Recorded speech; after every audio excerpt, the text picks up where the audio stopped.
Excuse me, can I borrow your towel? My car just hit a water buffalo. I'm sorry, I'm not able to refund the $200. I said, why can't you refund it? Well, when you booked it originally, you booked it on this flight, and that's how much the upgrades are. I can't lower the price of the upgrade, so you're going to pay $200 for the upgraded flight, the upgraded seats, not the $80 as the airline charges now. I said, can you see how this makes no sense? In a court ruling U.S. versus Fishbein, a man subjected to potential incineration while wearing another man's suit is entitled to $10,000 worth of airline tickets. It's an obscure ruling, but a very important one to the nice guys on business. Most days, they take their meds. This is not one of those days. Welcome to Fuckery with the Nice Guys. No interviews, no business content. Just your two favorite slack-jawed mouth breathers ranting about whatever. Now, strap yourselves in for Nice Guys Fuckery with the kings of fuckery, Doug Sandler and Strickland Bonner. I am recording to the cloud. I did it right this time. Recording to the cloud. I have two things that I want to talk about today, and these are both very important if you're listening for business advice. Today could be your day. Oh, really? We might actually stumble into business advice. I'm not saying we're actually ever going to get to the advice. We're going to start with the story. We're going to tease the business part, and we'll see where it goes from there. Before I get into the story, though, I want to share with you the importance of if the temperatures are below 50 degrees, which they're very rarely below 50 here in Southern California, but if they do get below 50 where you are, and you want to maintain a nice, calm, warm, collected disposition, a heated toilet seat is just an attitude changer. It just really is. Dude, I got to tell you, I sent you when I was in Vegas a couple weeks ago. I can't remember if we talked about this. I think we did. The baller suite that I got. I saw. Well, you sent me pictures. You texted me a bunch of pictures, and then I saw them. Posted in the Facebook group too. I forgot to tell you that it had a toilet that had a heated seat. Yeah. Automatic. Like the seat would go up and down when you walk up to it.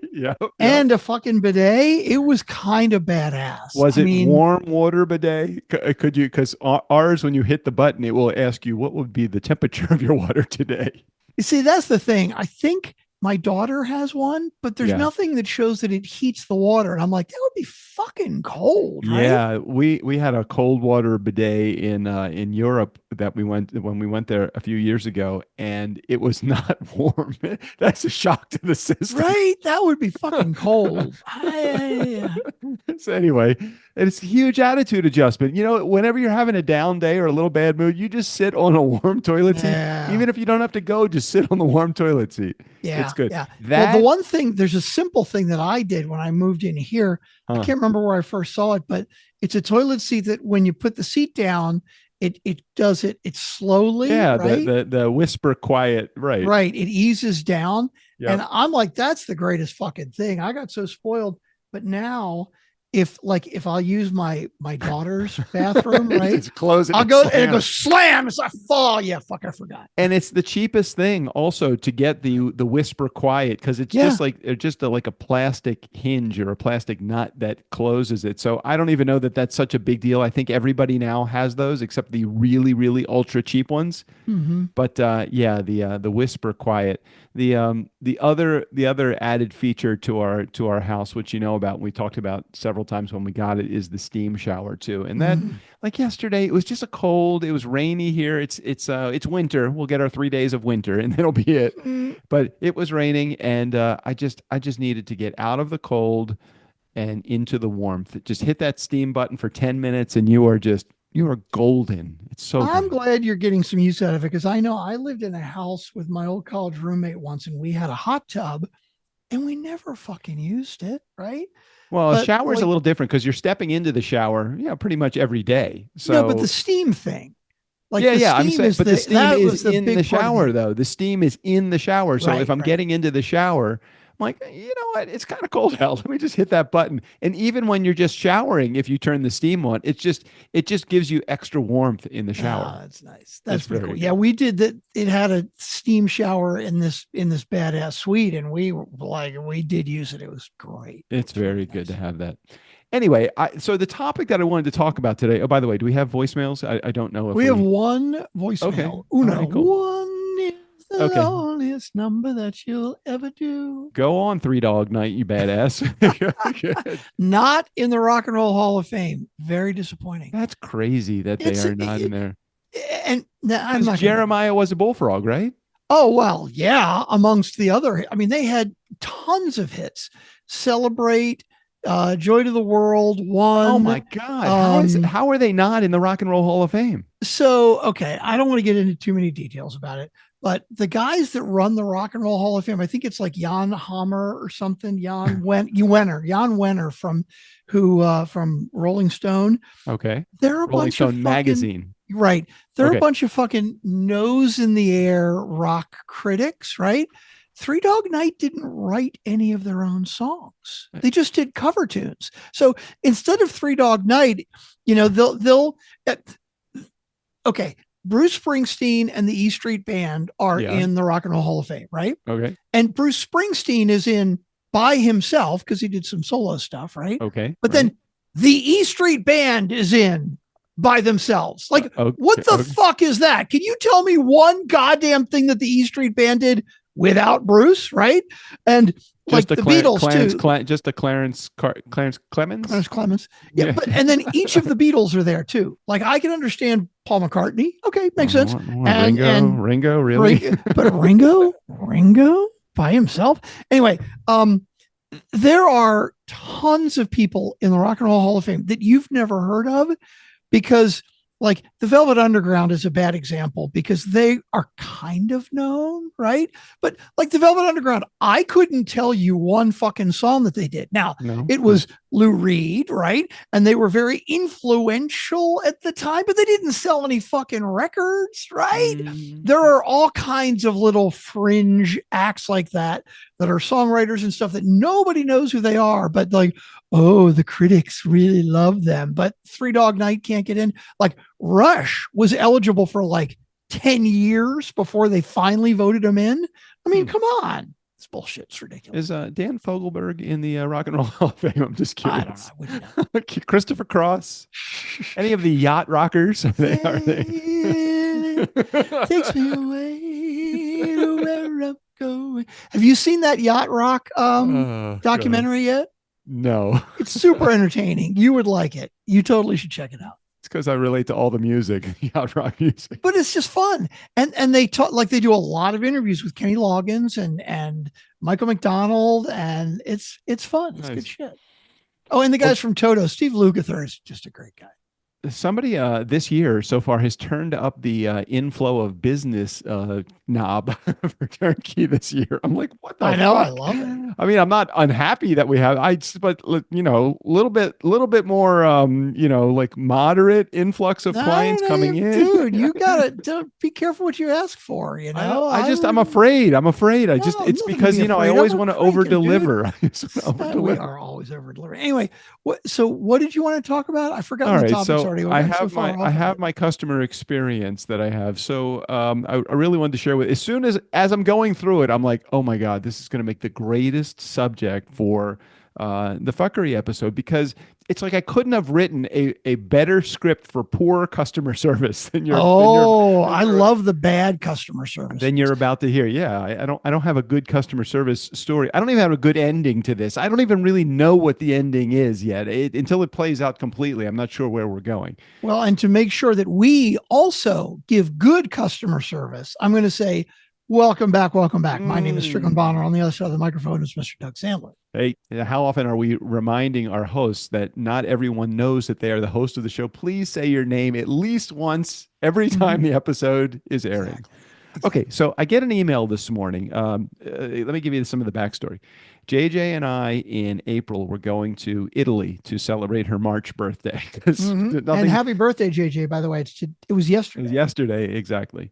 So we made the arrangements to fly from we discovered it's cheaper to go from in less time to go from Newark, New Jersey to Italy than it is literally to go from California to Italy, just because of the layovers and all that. Yeah, So yeah. we're planning a visit to Baltimore first, and then we're Yeah. going to take a train from Baltimore to Newark, New Jersey, and then we're going to take a flight to Oh, Italy. interesting. So it's a lot cheaper to go from Newark to Italy than it is from BWI, Baltimore to Italy. Correct, and a lot less time. So we figured the extra couple of hours that we'll spend in the train, no big deal. And the train takes Yeah. you basically right to Newark Airport. Trains are fun. Okay, yeah, I thought that would be a little fun addition to the travel. So I booked with Lufthansa. All right, Okay. because Lufthansa has through United. I didn't realize I was booking Lufthansa. I thought I was just booking United until they tell you, hey, you got to book this other partnership airline. Mhm. So I filled out all the paperwork, paid for it, got all finished, then got a confirmation. I'm like, oh crap, they got my name wrong, and they got JJ's name wrong. But I'll just use mine as the example. So they have my middle name is Alan, Alan. So That is hilarious because I had no fucking idea. I just realized after as many years we've known each other, I had no idea what your middle all name right, was. something new you learned about me today.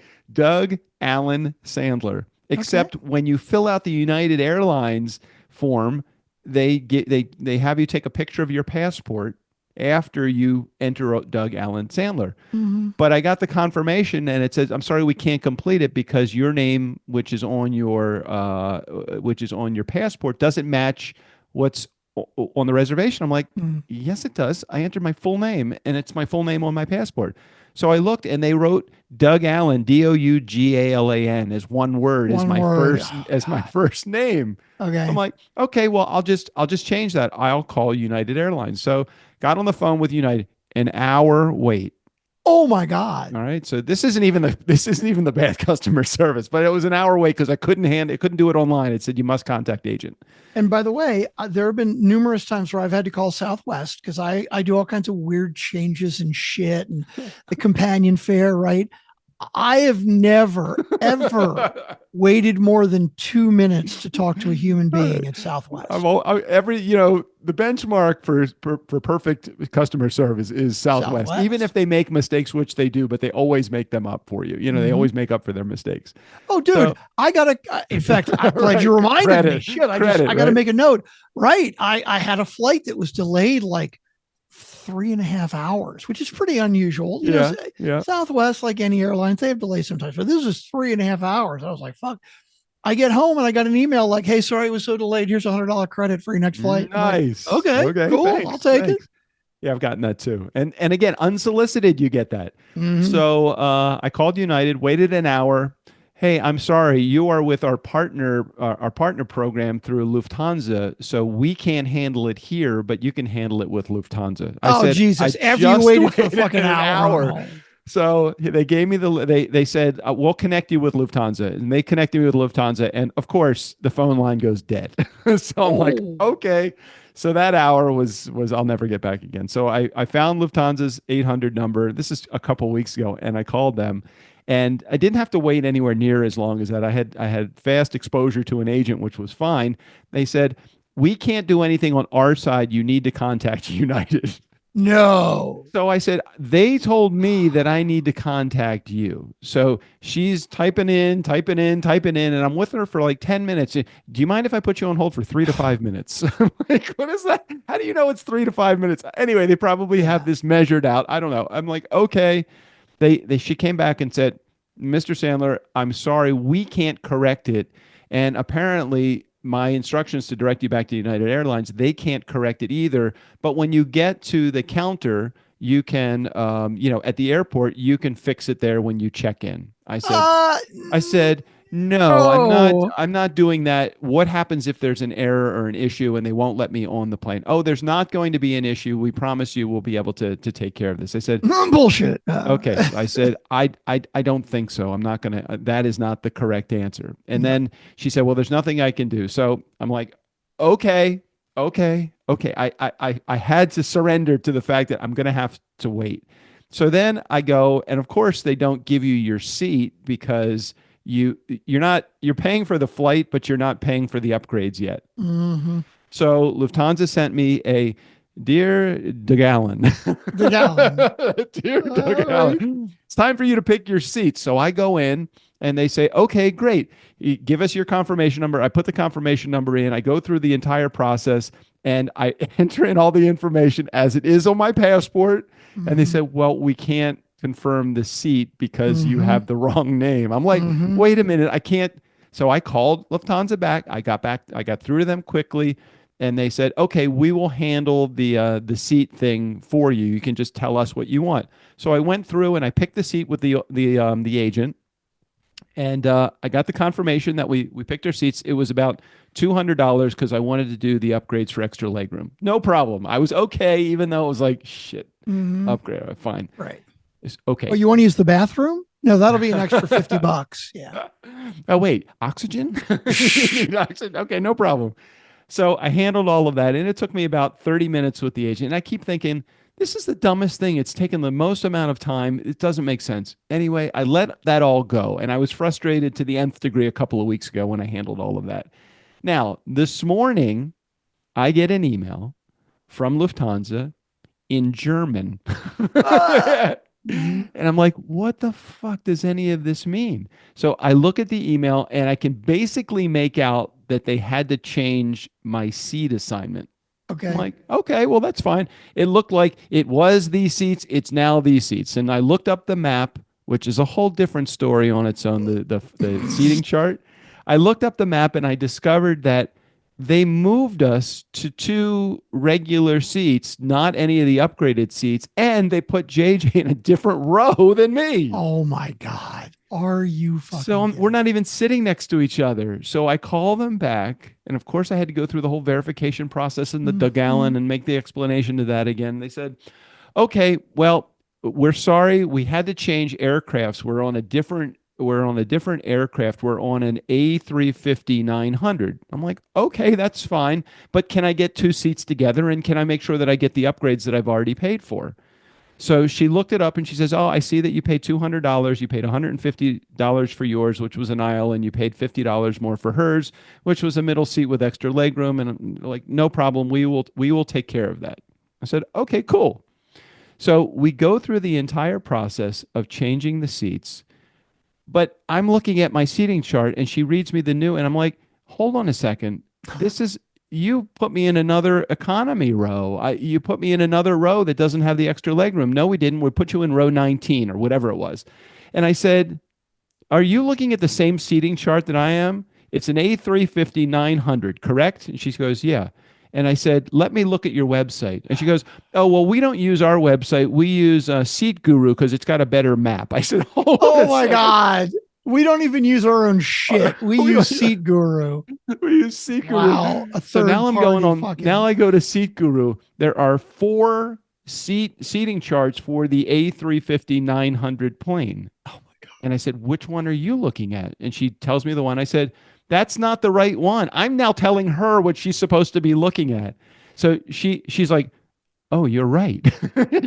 I put you in another economy row. So, okay, we finally got the whole seating thing worked out. She says, how would you like to pay for that?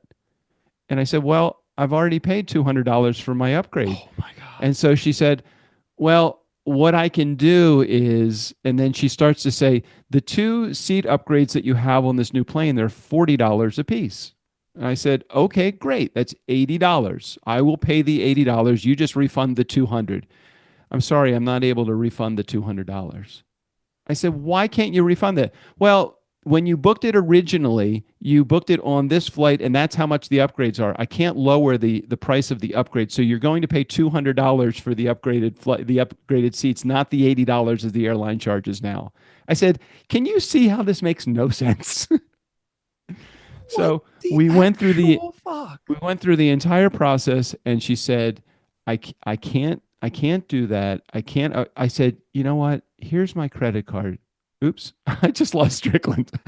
Strickland just got booted out of the entire meeting. Wait, I'm going to pause this. Hold on. Be right back. Oh no, he's back again. Here he is. What Yeah, happened? I'm back now. I'm checking my speed test. Yeah, what Like happened? something I don't know. I just got I got new internet, and so I'm on Wi-Fi because it's coming in the far wall of the house, and I've got to work out putting a hardwired cable through the wall, and it's not. I just haven't done it yet. Ugh. I love my It's cable show- that is done. It's done through my attic and then down into my office, and it is super good. Oh, No, it says 286. That's weird. are But you? Am I hang on, hesitating? Am I hesitating on Yeah, your you end? are. I'm going to plug my cable in because I want to hear the rest of the story. Hold on. Because I still got my other service right now. Still. Cheating. Strickland's got dual services for internet connection. He had like 1 gigabyte service. It was like the fastest lightning speed service that you could ever get. Yeah, why I've actually got why double internet service now why because I that's haven't what- canceled my other one. why yet. he would ever go to another internet service after having the gigabyte internet? Why did you change? Because I was paying $110 a month, and now I'm going to pay $40 for the next year. Oh, So it's and it's still gigabit service. So it's a you know, it's one of significant. those things that Strickland. If I'm gonna hold this up for just a second, and you know what I'm holding up, right? I'm holding up Mhm. my iPhone. Mhm. And how much business do you do on your cell phone through the course of the Dude, year? I know we make this argument. So let's say, okay, I know what you're going to say. It's okay to spend a ton of money on it because you do so much business, right? And this internet is a perfect example. Okay. Yes, very much. It's a great example. It is. It's a perfect example. So let's say I have an internet provider that's giving me 100 gig service right now, right? And it costs $110 a month. Now, would I switch to shittier internet service to save money? No. Right. But this new service is fiber, and they just installed it like 3 or 4 months ago. So I'm assuming that it's good quality shit, right? Mhm. And I'm going to get, according to them, the same service. I'm going to get gigabit service, Mhm. but it's going to be 65% less. Mhm. That's the way I look at the phone thing. So You the delay, spend all that money on your iPhone. I'm like, hold on. But the My delay. phone at half the price does everything that your phone does. Yeah, but you've just proven to me in the last 3 minutes alone that the service does not do what you're. Okay, but this is what do they call it? It's when it's like an incident. It is Okay. All right. Now, if I continue with this, and by the way, I don't have it hardwired yet either. I'm gonna probably this weekend. I'm gonna do it. I've got to run it up through so I can hardwire Well, it. that means you don't have your other service hardwired either, then, right? No, the old service, I just plugged my cable back in. It is hardwired. The old service is hardwired because it came into the other side of the house. Oh, I got it. So it's. But the new one, they re- had to drill a new hole on the far side of the house. Ah, got it. And yeah, I mean, I've only had it for a week, but you're right. If I have it for another week or two and I have problems, yes, I will fucking cancel it. But I'm presuming I'm getting the same service. I did. T-Mobile has a 5G Wi-Fi service that they claim is every bit as good as the fiber line that I have right now that leads to my hardwired into my house. And I was saving a significant amount of money. It wasn't 65%; it was 50% because it was $50 versus $100. I'm like, okay, I'll do it. I will do this. This makes complete sense. I really am a believer in T-Mobile. I have their banking program. I have their credit card. I have all of the stuff that I have through T-Mobile. It sucked. It was horrible. It's all of their claims. It was like every It was like, no, that's not good. Yeah. So I gave it about a week, and I'm like, fuck this. I'm not doing this anymore, and I bowed out of that. And Well- if I could bow out of this flight using Lufthansa, but Southwest does not fly. I would fly economy seats on Southwest just to be able to have the ability to deal with their customer service. Yeah, they actually just recently did a partnership with somebody in Europe, but I think it's like Iceland Air or something. I don't know if they go to Italy, but anyway, so the end of the story that I heard was they want you to pay the double upgrade. Even though the new upgrade is considerably less, you still have to pay it and they won't refund your original upgrade, which was more expensive. Correct. So as it ends up, I paid my $200 upgrade. All right. Mhm. They will do something to give me a small credit for the upgrade for JJ's seat, but they charged me for the upgrade on the new plane, and I'm like, this makes no sense at all. No sense. And so I tried to explain it to her, just like the seating chart thing. I'm like, okay, what you're saying is you're sending me to seatguru.com because your site isn't any good with that. And what you're telling me is that you think that this customer service and the way that you're going to charge me makes more sense. You're having a customer that's now flying with you and is bitter with you between now and the time I'm going to be finished with the flight and probably beyond that. And I've had other issues. How does this make any sense at all? I'm sorry, sir. I can't do anything about it. I'm like, okay, so you've not empowered your team to make decisions for like Southwest, like, hey, let me see if I can jerry rig this thing for you. And they like, they'll, Well, I think I told you about I can't remember who the author was. There was some author of, well, one of the business books, right? And one of the things he talks about is empowering your people, right? And he said, I'm going to give you an example of this. I was in Miami and I got to the airport and I realized that I didn't have my ID with me, right? I didn't have my driver's license and I didn't have time to go back for it. And so, I actually, I pulled out a book. I pulled out one of my own books that has my picture and my on the back jacket cover. right. And I was like, look, I've really got to make this flight. And the guy's like, let me talk to my supervisor. Let me talk to my supervisor. Now, eventually he did get on the first flight that I think he said was on Delta, right? And he said they figured it out, but it took a whole bunch of shit.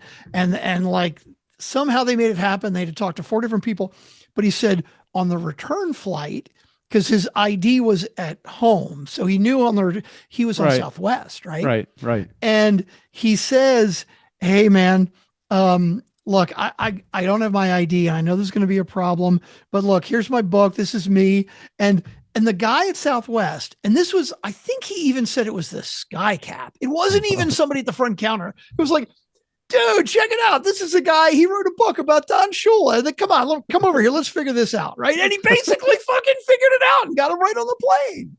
Empowered employees are the best and they want to help you. This lady was so handcuffed by the rules and regulations. She even went to her supervisor, and the supervisor was not empowered to make a decision to change this. And Strickland, this was a $40 difference. $40 difference between what I paid and what I should have paid.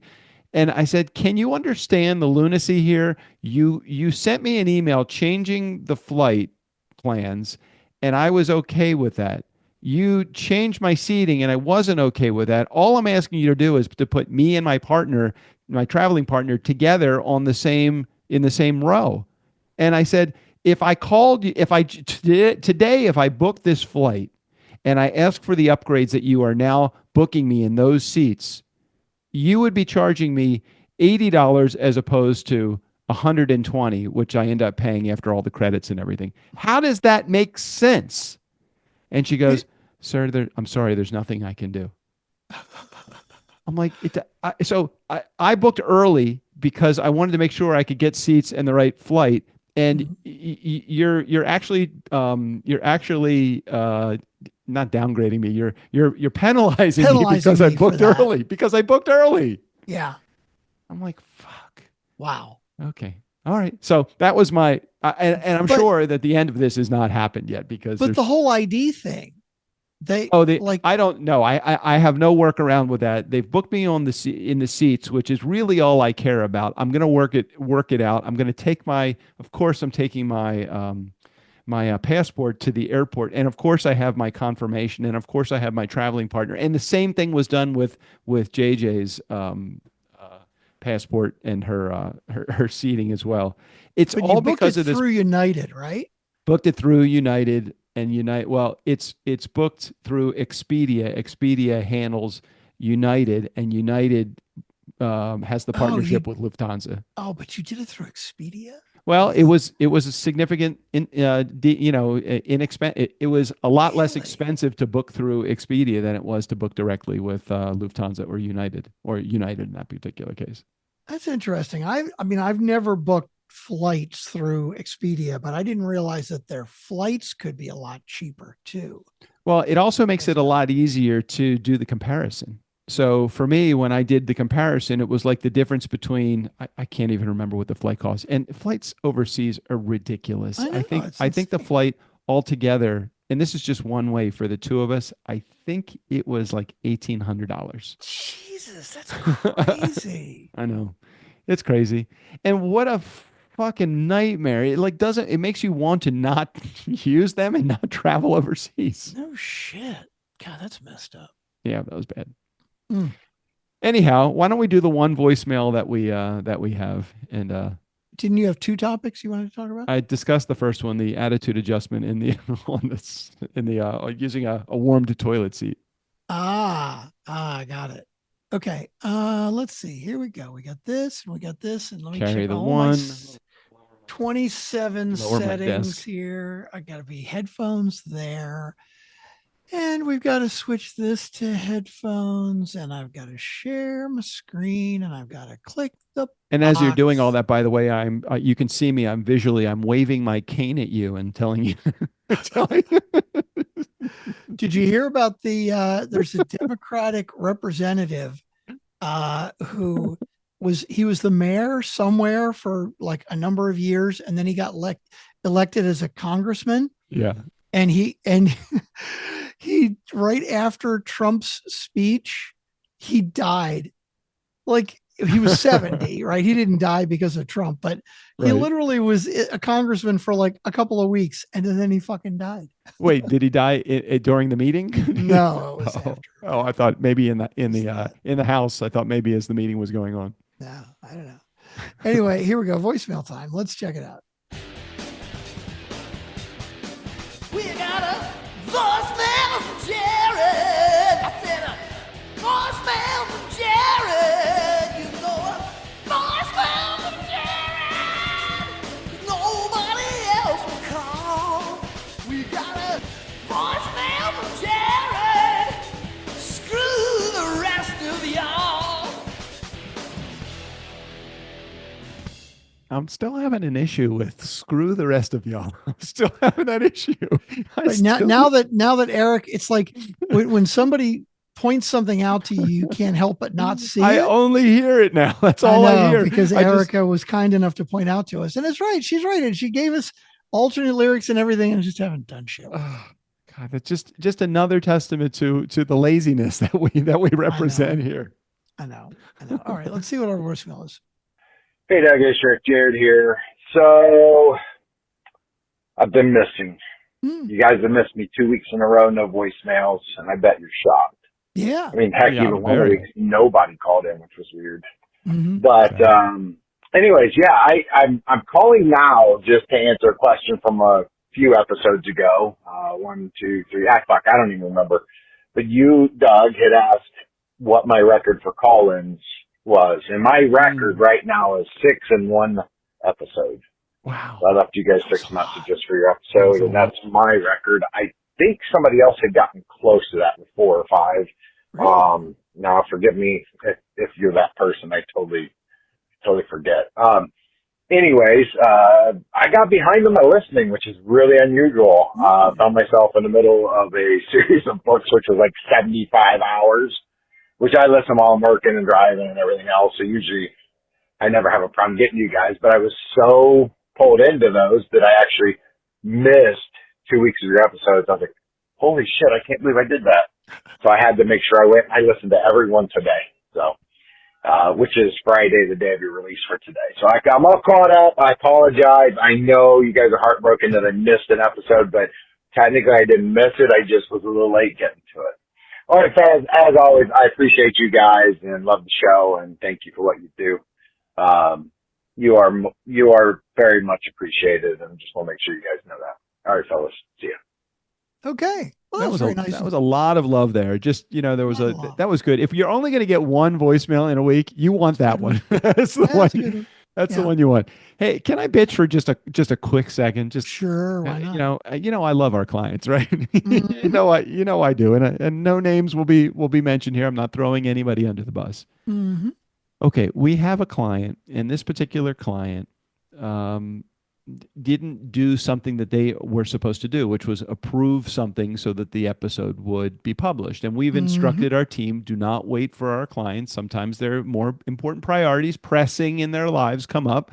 Just go ahead and publish. And if there is an issue, we'll fix it in post. Fix it on the other Right. side. No problem at all. So, and that was a particular case that happened here. So there was something that should be approved. The show notes needed to be approved. They weren't approved, but our group did exactly what we instructed them to do. They took it upon themselves to publish and just say, just check it out when you can.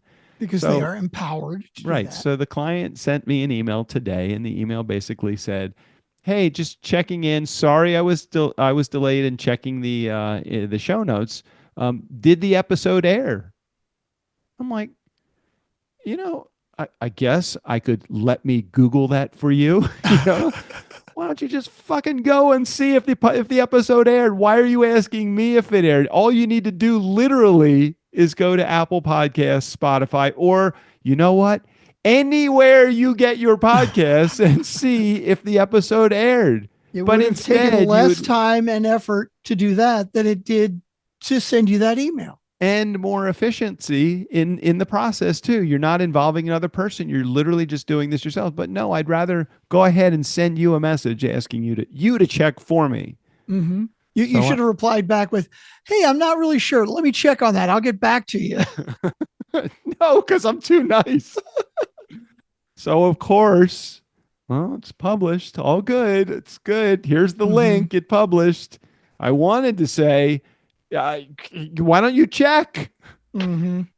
Yeah. So thanks for being slow and responding to us and not giving us the approval that we asked for from you, which you had asked us to ask you for, but just kind of mess with the entire process. It's been an entire week that way for our freaking clients. Mm-hmm. I love them all, but come on, people. Mm-hmm. Mm-hmm. Mm-hmm. Anyhow. So you ready for the Yes. political political Yeah, oh bitch? God, yes. Oh God.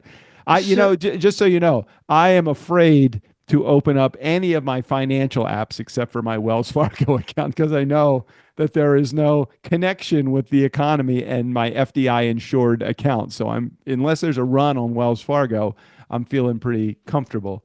But Oh yeah, I don't know how you're else- feeling about. Look, personally, my retirement account is taking. I don't want to fucking know. La dive la right la now. la la la la la la. But hey, Trump is going to make everything better, so we'll see. But okay, so here is Yes. the latest pitch, and it doesn't even have anything to do with his words to Congress the other day. So they're trying to push through tax, budget cuts, right? The Republicans, and I'm all for budget cuts. I'm all for smaller government. All of that is all good, right? But Yeah, they're also trying to tie it with tax cuts. right. Okay. So the what is it, the CFBO or whatever, the nonpartisan Congressional Budget Office, that's it, Congressional Budget Office. Basically, the Congress puts together a budget and the Congressional Budget Office says, okay, we think this is what it's going to either cost or save over the next 10 years. Okay. And the right, I got CBO it. is Got it. nonpartisan, right? They're like, got it. we are just crunching the numbers. We are making no good, bad, or indifferent. We're just saying this is what it's going to be, right? Yeah, but let me ask you this: is it up for interpretation, or is it literally a black and white answer? Because the problem is that everything, according to this new administration, is up for interpretation. Yeah, it's definitely not a black and white answer, but Oh, it is- okay, I got it. Okay, it so is there the is a little bit of least- fuzziness here. Okay, well, There is, but only because of the unknown.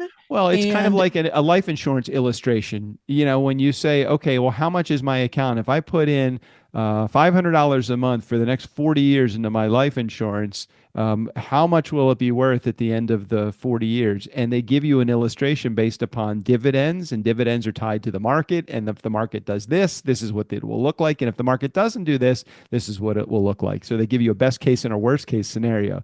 But in this particular case, sounds like there's some fuzzy area, but they're making their best guess in a nonpartisan environment to tell what's going to happen at the end of 10 years based upon the thing that they're trying to institute. Exactly. And the fuzziness is not due to being a Republican or being Right. a Democrat or being you. a liberal or being a conservative, right? It's just because we don't know, right? So Trump put in tax cuts in 2017. Okay.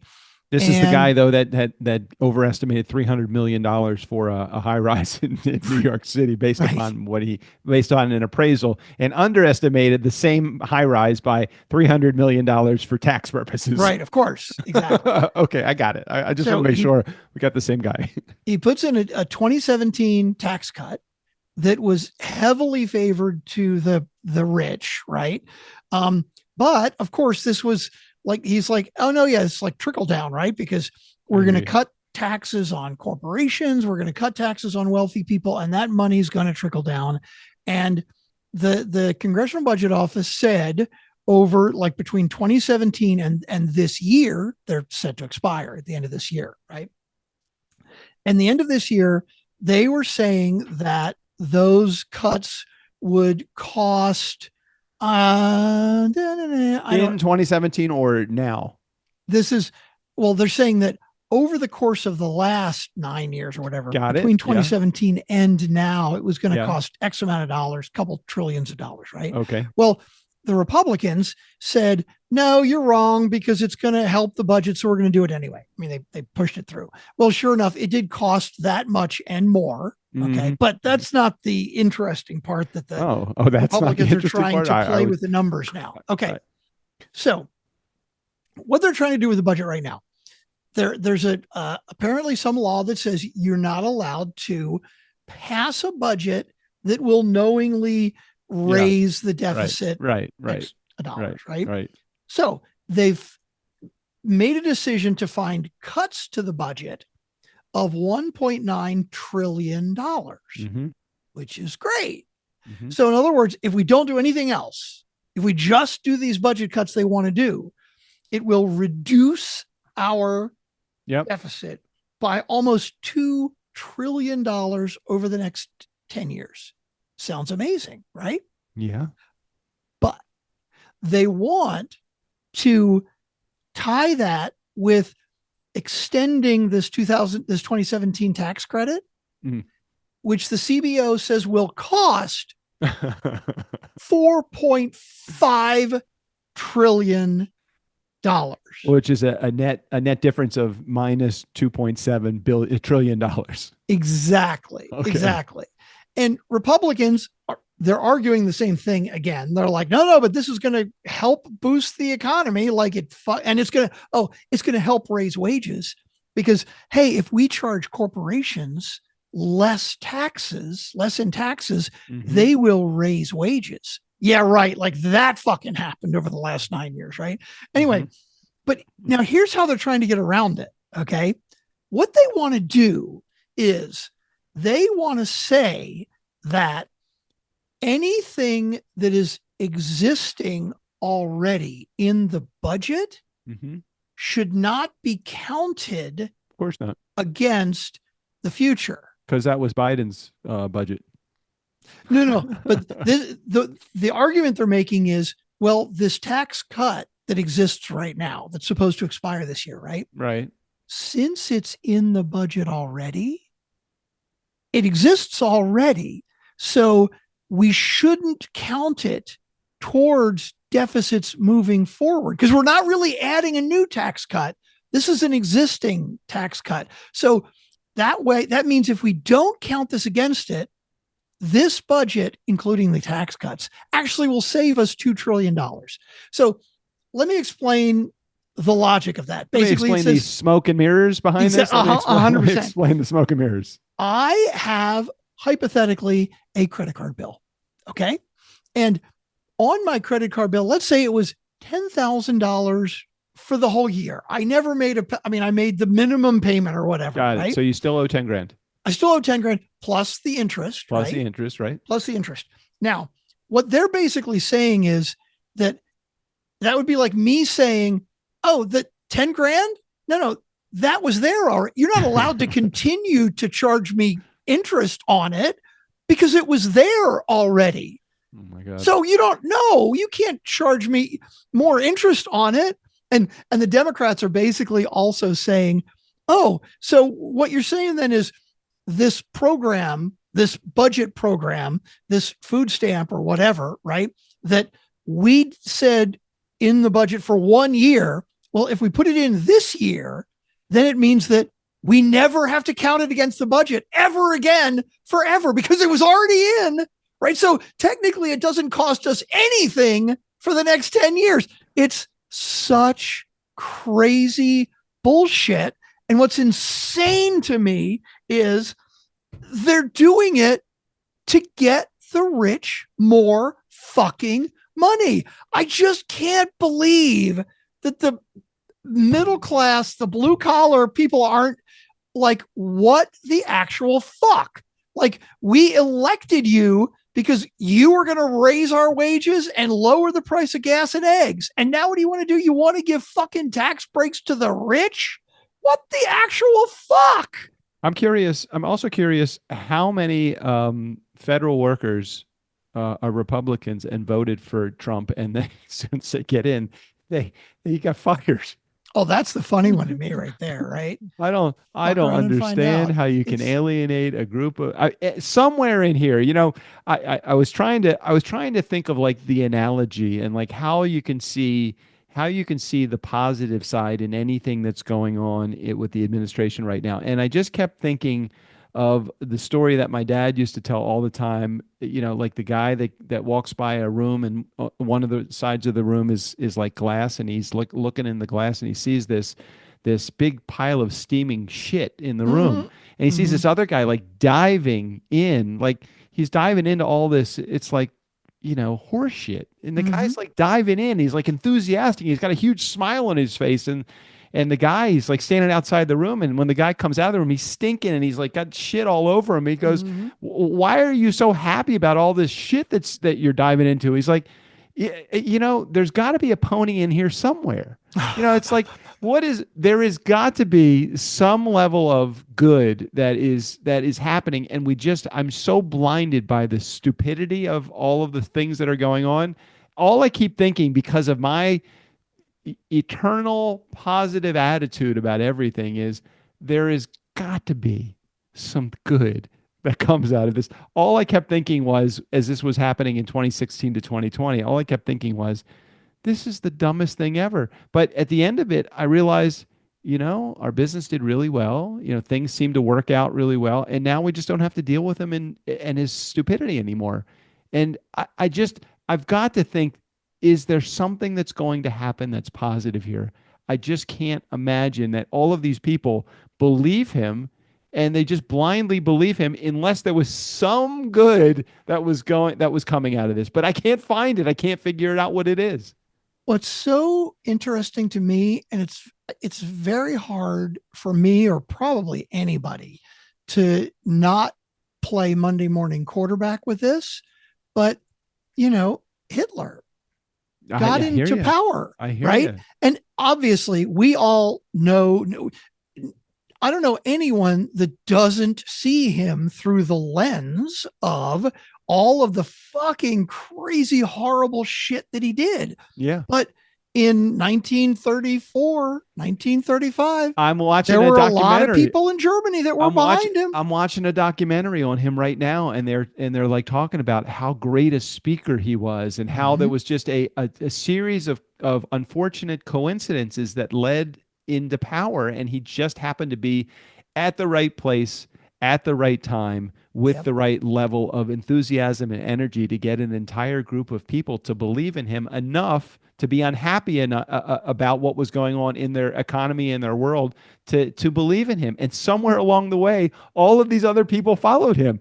And you're 100% right. I'm like, this is probably how it happened.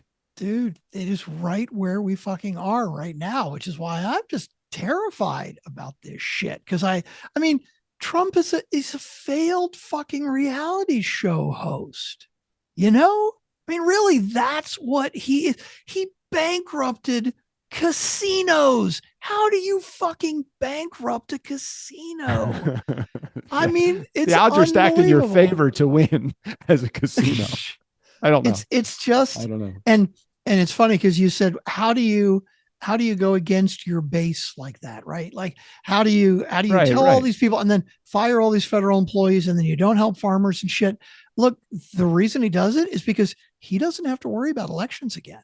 He doesn't give a fuck what people think of him because he's got the position for the next 4 years. And I'm telling you, we ought to mark this on the calendar. Don't be fucking surprised if at the end of 4 years, something happens and there's no goddamn election because he just wants to stay in power. Maybe it's because we're under martial law. Maybe it's because the Republicans are like, he's doing such a great job. He should just get another. Who the fuck knows? But I mean, the crazy illegal shit that he's done already. And the Supreme Court just said, hey, if you're in there, you do whatever you got to do and you can't be prosecuted for it. So, I mean, dude, I'm telling you. Every judge is going against everything that he is saying. Anytime it goes to court, they're like, nope, can't do it. Nope, Yeah, can't do it. But he's continuing to do it. It's And- like, well, who's going to stop him? Well, that's his MO. I mean, that was his MO in business. He's Hey, fucking I'm making not gonna- enemies. He's making enemies out of everyone that's outside the United States, with Mexico, with Canada, with Europe, with France, with Italy, with Germany. He is making enemies with the people that are environmentally conscious and people that are pro, natural gas and coal and steam, all the other shit. He is making enemies everywhere he goes, and yet he still has this legion of followers that I don't get it. I don't get it. Maybe the ends will justify the means. I have no idea, but I don't see it. I just don't. And I feel like I'm a rational guy. But every time I turn, it's like I don't want to go, not because I'm the kind of guy that goes to social media and see all the things positive and glorified and wonderful, but it's horrible when you see so much conflict on social media. You just don't even want to be on there. You don't want to look at the news. Right now, you don't want to look at any of the economy or anything that's going on in the financial markets. They're in the crapper. Now, that's today. Now, the economy seems to always rebound and find its way, but it's like, shit, I don't want to look at the money that I've lost in the last couple of weeks from all this bullshit that's been going on. Yeah, I mean, it always finds some way to rebound, but how long does it take? I don't know. A year, 2, 5, 10 years, and it's just crazy shit. And how much will this affect us, you and me? We're at a point where 5 years, 7 years, 10 years from now, we can start taking Social Security. What will this mean to us? What will this mean to my 91-year-old mom who has Medicare, which she's looking to make cuts on? What will it mean to my niece that's about to start preschool, that's going to start with the schooling system with all the cuts that they're making in the Department of Education, what she says is a scam, a fucking scam? Really? I understand that there is a lot of corruption that goes on in the government at all levels. But the people that love doing their jobs and that do them well, I mean, you're being penalized for them. You're cutting out it's like giving the government chemotherapy. You're killing the bad shit, but you're also killing a lot of the good shit too. They've shut down the CFPB, Consumer Federal Protection Bureau, right? So the CFPB was basically the part of the a division or whatever in government where they protected you. They protect the public from over bank charges, credit card charges, right. Bogus shit. They're like, no, we don't need that. And he's talking about cutting 50%, firing 50% of the IRS. I was just about to tell you that. Like, okay, well, that's the only positive side of this. So not only no, but what I'm hearing is not only will they not do any audits, right? So it's like I'd be really curious how much money the IRS gets back in audits every year. So none of that'll happen, but they're saying they won't even have enough people to collect taxes. Like we won't even be able to collect the taxes that we're owed. It's fucking ridiculous. Yeah, that was the only bright side was the IRS was going to be slow. I never want to be audited. Holy shit, I don't. You know, going through all of my receipt. Where are those shoe boxes anyway? Oh my god. Well, checking the Trump golf track. In fact, you know what? Okay, I'm going to make sure I'm going to put this into the permanent. Well, the permanent show notes. Whoa, the template. The template for the next 4 years. So far, Trump has been in office 45 days, and of that time, he spent 12 of those golfing. So that's 27% of his time in office. I don't know that budged from last week. Did he play golf in the last 7 days? Because I think we did this last week. The last one that I see is 3-2, and we're shooting this or recording this on 3-6. And what was the one before 3-2? Wait a minute. There's one on 3-1 and 3-2. How about before 3-1? I'm trying to find a gap. 218 and 219. Oh, okay. Well, he took 12 days off. I mean, no, it was a short month. A short month. He took 10 days off. Yeah. Yeah. Massive motorcade surrounds Trump as he arrives at West Palm Beach golf course. God. What was the I saw something that said the budget for Yosemite, right? Like one specific national park. Right. The budget for Yosemite was like $30 million or something, right, annually, and what it cost Trump to go to the Indy 500, it's like $50 million or something because of all of the security and all of the other shit. How much does Glacier National Park cost to run? Because I don't want them shutting that down. Will they just board up the national parks? Is that what they're going to do? I'm counting the cars now. So this is this link of 13. Okay. So Trump goes to West Palm Beach golf course to play golf this last weekend, right? 13 fucking cars.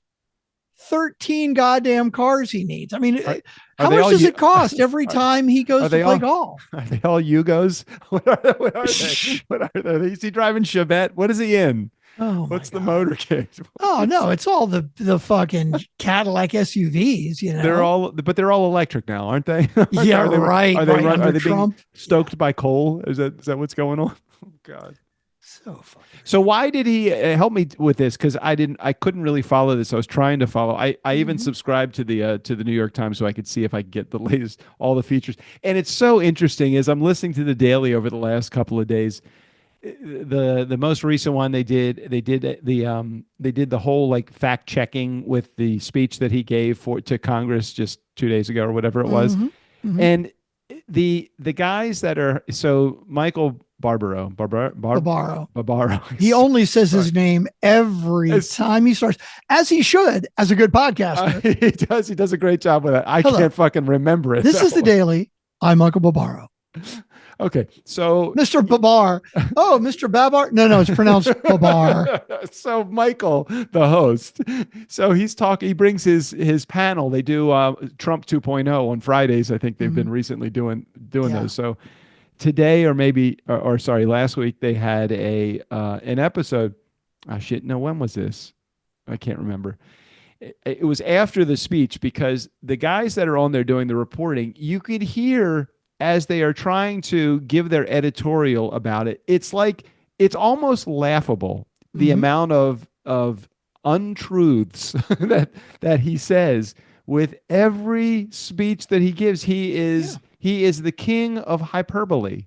Yeah. I just, how can someone trust someone that is always exaggerating? Always. because people, the people that back him, they don't listen, they don't care, they don't believe it. I'm looking up the Washington Post fact checker from his first Yeah. his first presidency, 4 years, right? Right. False or misleading claims over 4 years, 30,500. Okay, but in comparison to, can you give me like, do they do that with like Biden, or did they do with that that's a good Obama? question. I'm just curious, fact checking. 30,573 Okay. divided by 4 years, Uh-huh. and then divided by 365 days. That's an average of 21 lies a day. Wow. Every day. And that's just what they are getting into the press. You know, all the things that he's telling, do they listen to every conversation that he has? How public is the conversations that the president is having with other dignitaries, for example? Oh, who knows? I'm just curious. Can you do a fact check on like Biden or Obama over 4 years? I just did that. Who lied? So this is Forbes. Yeah. Who lied more during their first 100 days? Biden, Trump, or Obama? This is interesting. All right, I'll go by that. Let's see. Say the first 100 days. It's the challenge is that Trump's lies are so obvious that they stand out. Now, Obama and Biden could be lying, but they smooth them over. So maybe it's their presentation too. Okay, so this says in the first 100 days, yes, President Trump had 29 statements assessed by PolitiFact that were false, compared to 12 for Obama and 4 for Biden. So basically, if you combine Biden and Obama, they still have fewer than Trump did in his first 100 days. Percentage of all fact-checked statements. Trump still told more lies. It's just so ridiculous. It's so ridiculous. All right, and did he bring Zelensky any closer to into the peace treaty process than he was when he got? Yeah, you didn't hear he got it in his speech the other day. He said he got a letter from Zelensky. Yes, which I think it means he saw on social media. Yeah, right. Zelensky was like, "Hey, I'm sorry this happened. I'm ready to sit down and talk." He basically kissed the ring, right? Because he said, "Hey, look, I'm not giving you any more aid." They stopped aid in midstream as it was heading over there on a boat. Probably they stopped there, like, no more. Sorry, cutting off the well here. And intelligence briefings, like apparently we were feeding Zelensky and his army a whole bunch of information, and now we're not doing that either. And look, dude, I got it. If I'm Zelensky and I'm this little country that's being beat to shit by Russia. And I've got to look at the bully and go, "Hey, I'm sorry. You're a good guy," just because he's going to give me money. Yeah, I don't fucking blame him. But it's just sick that we have to do it. And Trump, of course, is like, "Okay, well, you apologized. You see that I'm bigger and badder and better, and that I hold all the cards. So as long as you are kissing my ring, let's sit down and talk." It's such bullshit. It's crazy. Crazy. Another non-political episode by the Nice Guys. Yeah, and we're over an hour. I think I'm done. All right, we're done. You know what I'm doing tonight? I'm going to see Big Bad Voodoo Daddy. Really? Yeah. You want to hear something funny? You know who they are? You remember the band? Yeah. What's the name of their song? The one song that used to be really Pinstriped Suit or something. Yeah, something like that. Right. Yeah. But what's funny, and they were big in like 1999 when it was right. Big Bad Voodoo Daddy, Brian Setzer Orchestra, and Cherry Poppin' Daddies, like that whole rock and swing thing came back, right? Yep. So I've seen them once before on my honeymoon. Whoa. That was in a long time 1999. ago. It's a long time ago. Kind of funny that I'm going again tonight. I just found out yesterday that they're playing here locally. We're like, fucking hell, we got to go. That's pretty good. Yeah. Yeah. There's some big artists that are coming. I'm trying to remember. I know James Taylor is coming, and there's some other big artists that are coming here to LA. It's just like, ticket's like $1,500. I'm like, I'm not spending $1,500 to be in not a great seat. That's a bit extreme, but I like even the Sphere, like decent seats at the Sphere for the Eagles are $300 or $400, and I'm sorry, not decent seats, shitty seats, right? Are like $300 or $400, and the good seats are $1,000 or more. And my attitude is always, if I can't go in the 8th row or closer, I'm not going. I'm not. I get spoiled. I'm kind of the same way depending on the concert. Like I want to be closer. I don't need to be there. Unless I'm going for the lawn experience. Like if you go somewhere and you just want to take a bottle of wine and some charcuterie and do your thing and not care about the art. But a lot of the artists, like I saw Black Eyed Peas, which was great. I think I was, I don't know, 15 or 20 rows back. It was great. It was great. You could see the people, you could really get into their personality, but sitting in the lawn seat at Merriweather Post Pavilion, you're just there for the experience. You're not really there for the artist. Agreed. Like doing all that shit anyway. Me, I never like leaving my house. I'm just going to stay right here where I am. Okay, let's wrap it up. Another political conversation in the bag. Let's see if we can get Lufthansa to refund me the additional $80. She wanted to send me the form. I'm like, don't even send me the form. I'm not filling it out. I'm just going to be bitter. I'm just going to be bitter. All right, let's head out of here till next week. Steve O'Brien, go ahead and take us out of here. For the Nice Guys on Business, I'm Steve O'Brien. I would have gotten away with it too if it weren't for you meddling kids.